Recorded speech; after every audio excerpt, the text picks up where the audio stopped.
Now we're getting into the fun stuff. Planning to put the veneer onto the box. Grain match, four-way corner match, whatever you call it at all, it's the same thing. Essentially, it's an aesthetic process where as you see any two particular corners, if there's a distinctive grain line, it'll flow from one facet of the box to the other. And if it's in alignment, it just looks like it flows from one side to the other, and it gives the same thing all the way around the box.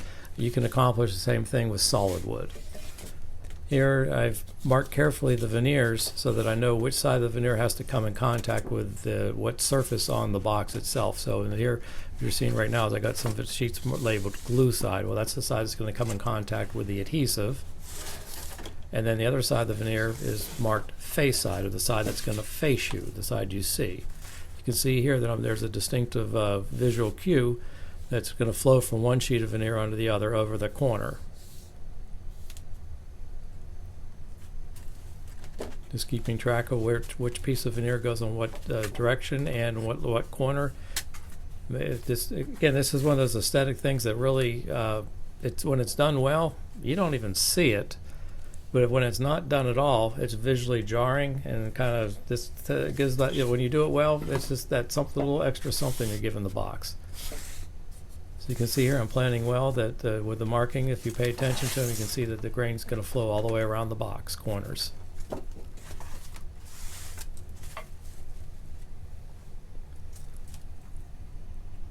Continuing on with planning the four-corner match or the wraparound grain, here I'm in this case my box itself is the longest side is 7 inches, so I'm going to give myself a little bit of wiggle room so that just in case something is not exactly square, I can kind of tweak the veneer here and there to make it fit on the side a little easier. So again, this box is 7 by 7 by 4 inches tall, so I'm going to cut this piece of veneer roughly 7 1/4, or give myself, like I said, a little extra. That white line where I'm going to sever the wood fibers is actually the corner where the front face side and the left face side are going to meet. So when you're looking at the box, it'll be to your left. Just severing the wood fibers with a few quick passes.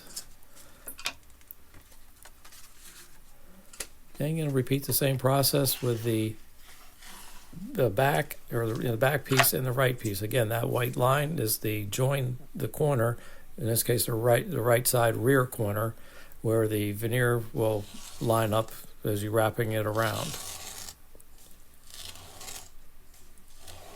I'm hoping this is kind of illustrating it well enough to make it make sense to you, but once you understand it, it's actually pretty darn simple to figure out. You just have to keep track with adequate marking, which way orientation marks, and left side, right side, glue side, face side. Here I got the left face side is going to be permanently bonded to the left side of the box.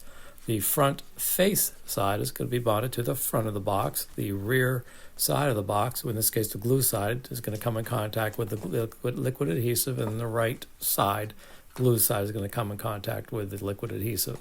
That you can see those two, that any distinctive grain lines going to match right up on that corner.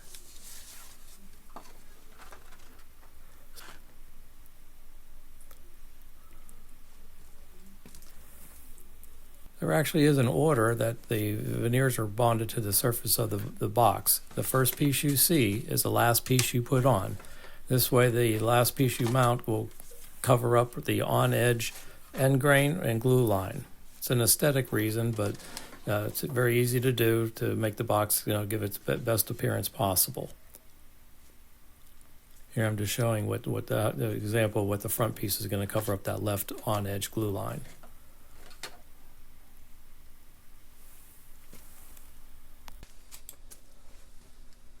I have all my veneers well marked.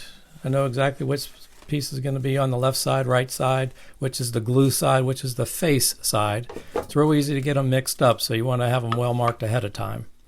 And my platens with some packing tape.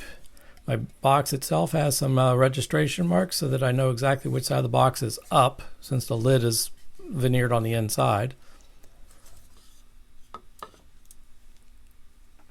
Just making sure that I have all my tools. Says if you're a novice veneer user, I highly recommend you making a dry run. doing everything that you would do to do the glue up without using the glue. That way you know exactly you have your platen, the veneer, something to spread the glue, clamps, and know where the clamps are going to go ahead of time. You only have about 15 minutes to complete getting the veneer under clamping pressure once that glue is spread. So planning ahead is well recommended. Just like we did on the inside of the box, I'm going to use in this case my ink brayer to spread a nice even film of adhesive on the inside or on the surface of the box. In this case, the left side.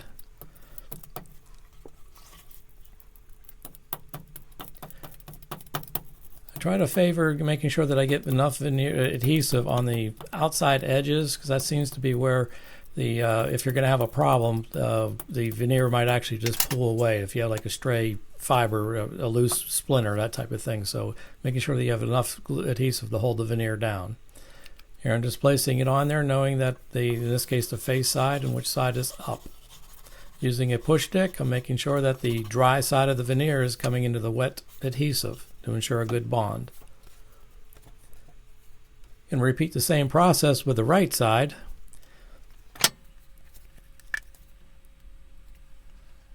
Spread a nice film of adhesive. Speaking of, if you notice, my workbench or my table saw is my workbench and / film studio. So it's real easy to possibly get a piece of sawdust, a paintbrush hair, something to contaminate that adhesive. So you want to make sure that you don't trap a contaminant between the veneer and into the substrate, into the adhesive, because you won't find out about it until you go to sand. Again, just forcing the veneer down into dry adhesive. Getting ready to make a mistake right here, clamping this up. As I'm tightening it down, that veneer on the left side where my left hand is just shifted out of place. That adhesive is extremely slippery, and whenever you apply clamping pressure, there's a good chance that the veneer is going to shift out of place. So I caught it in time, so it's easy to, it's not a problem. I can easily adjust it, but you got to pay attention because that actually happens quite often.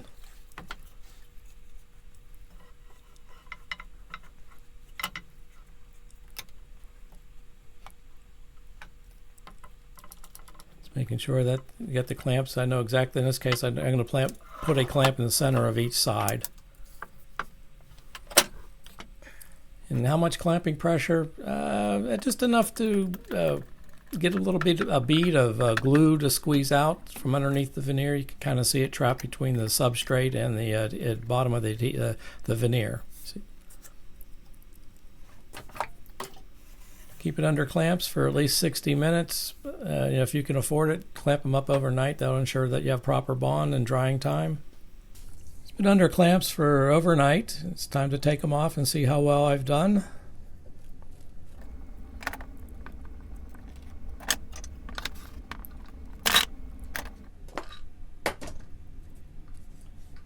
The clamps are off, and now I can inspect to see if the veneer shifted out of place. It didn't, and it looks like I got it well stuck down. Doesn't seem to be any lifted corners. It looks like the remnants of glue squeeze out on all the way around. Now it's time to sever the wood fibers or trim off the excess.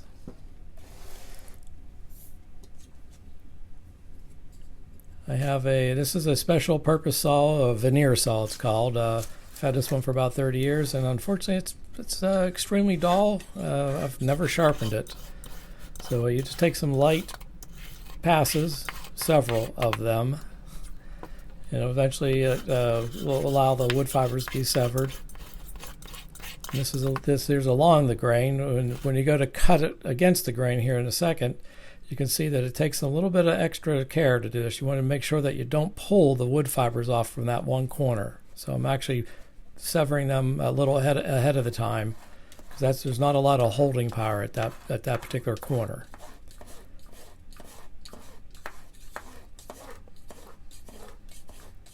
Just take your time and several light passes. I guess if the saw was a little bit sharper, this would be a lot quicker, but I just never seem to get around to sharpening that saw. One.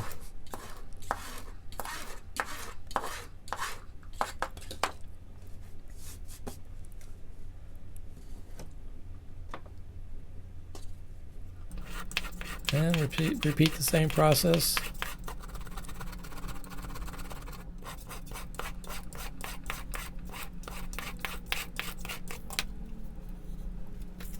Looks like everything's intact, and the wood's a little bit proud of the surface, and that's good because that's what we want to be able to sand back. Now that the excess veneers have been cut off, it's now time to get the little bit of rough edge sanded flush.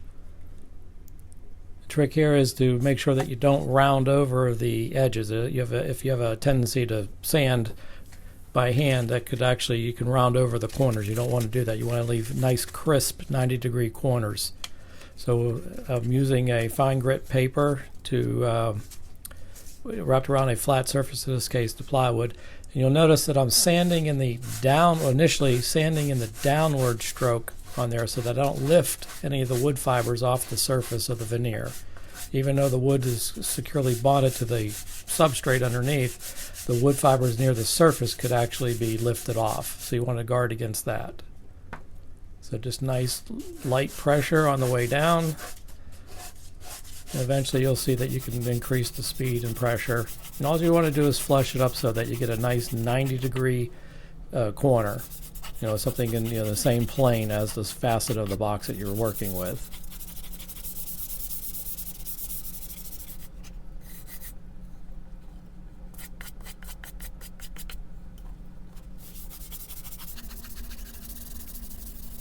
And actually just repeat on all four sides.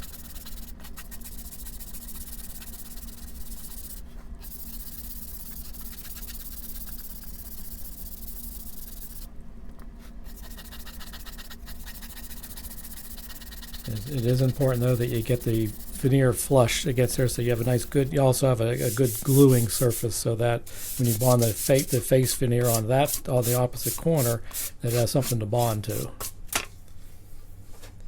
I'm just making sure that there's no little fuzz, any stray fibers that could lift off. Get nice crisp corners. Everything looks intact. That's what you want to see. Nice, essentially an extension of the substrate onto the surface. Now it's time to glue the face or the front and rear pieces on as before. The first piece you see is the last piece you put on. So you'll notice here that I'm putting the front and back on as a mock-up. You'll see that this piece, the face veneer, is going to override the corner. You can see the grain is going to wrap nice and easily around. You can follow a visual cue, one of the grain lines. Now that the left and right side are completely taken care of, now it's time to bond the veneers to the front and back. As I stated earlier, the design method I use is the first piece you see is the last piece you put on. So in this case, the front or the face of the box, or the front piece, is the first piece you see. So now that it will overwrap and go over the side of the corner. And of course, this is an expansion of the four-way corner grain match. So just taking a visual cue, you can see that grain met on that outside corner. You want to ensure that you have adequate glue on the substrate. You want to make sure you actually get veneer or adhesive all the way out to even to that little piece of or the new veneer you put on. That 1/42 of an inch thick still needs to have the veneer you put on. It still needs to have a little bit of glue on it so that the face veneer will stick to it.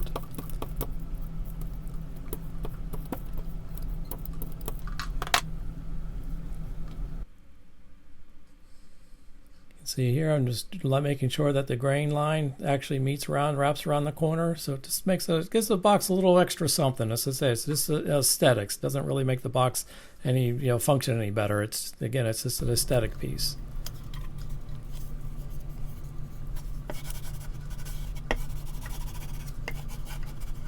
Forcing the veneer down into the wet adhesive. And that blue painter's tape kind of secures the veneer in place to keep it from shifting whenever I go to clamp it.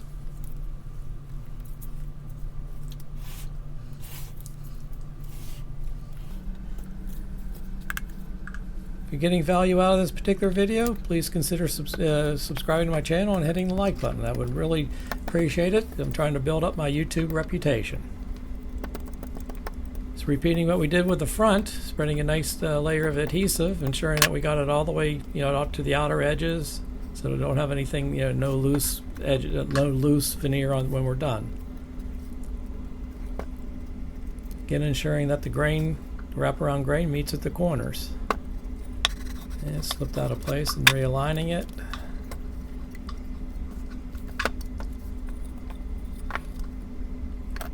Now it's time to get it under clamps.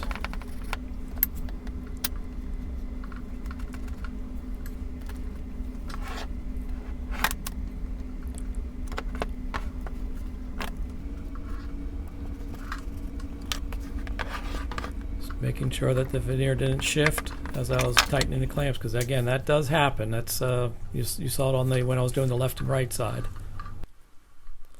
It's been about 90 minutes or so under clamps. Time to remove the clamps from it and see how well I did.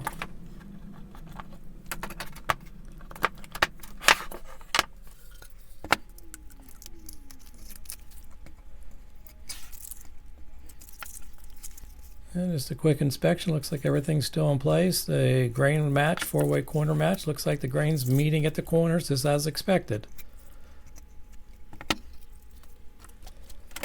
We're going to repeat the same process as before. I'm going to use the very dull veneer saw and cut off all the excess.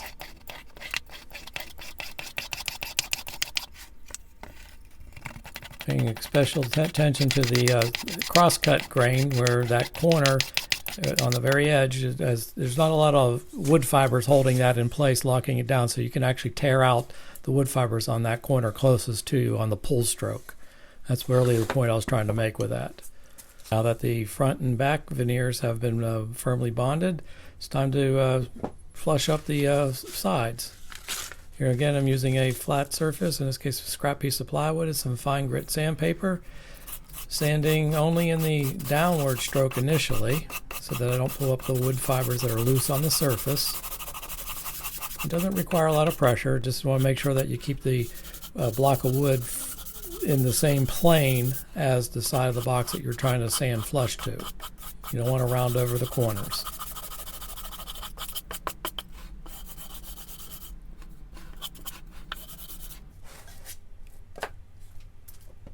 Just a quick inspection. Everything looks pretty good. Now we're at that stage where it's really scary. We got to cut the lid off the box. I'm going to use it with my table saw. First, I got to kind of get an idea how deep of a lid I want. I have a handle that I've pre-made. I kind of get an idea there. So it's roughly about 1.5 inches from the surface there, or from the top. So pretty deep box. I've already adjusted the distance between my blade and my fence, and I raised the height of the blade just below the side of the box. Now, I actually have a little different method for cutting my lids off the box. A little unconventional, but it has worked out well for me over the years. I make the initial cut 100% all the way through. So I raise the blade up higher than the thickness of the wall, so I get 100% sever the wood fibers. Donning my eyeglasses and hearing protection, I recommend you do the same anytime you're operating power tools.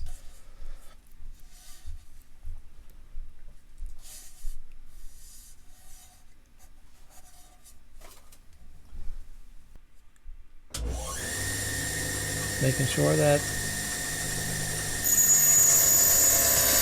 I had to do a little quick check, make sure that the lid was facing the right direction. Easy to make that mistake. But 100% passed through. You can see here I've severed that, the blade was raised up high enough that the wood fibers are completely severed on that surface. Now I lower it, and I make 3 more passes on the remaining sides, and that doesn't sever the wood fibers yet. So do three small passes, or 3 quick passes.